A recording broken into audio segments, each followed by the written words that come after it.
So in this video, I'm going to be talking about the floor operation in Python.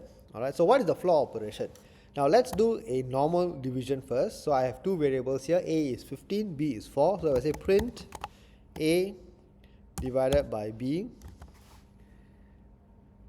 okay, I'll get 3.75. Alright, so that is the expected answer. Now instead of putting a single slash, if I print a slash b, okay, I will get 3. Okay, now this slash, okay, or double slash is basically what we call a floor operation in Python. And basically what it does is that whenever you have a result with decimal values, alright, you will always bring it down to the floor integer.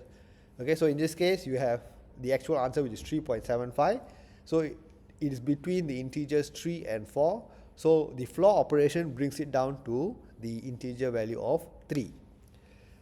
Alright, so that is what the slash or double slash operation does. It is what we call the floor operation in mathematics. Alright, so hope that you learned something new today. Thank you for watching, and I'll see you in my next video. Bye.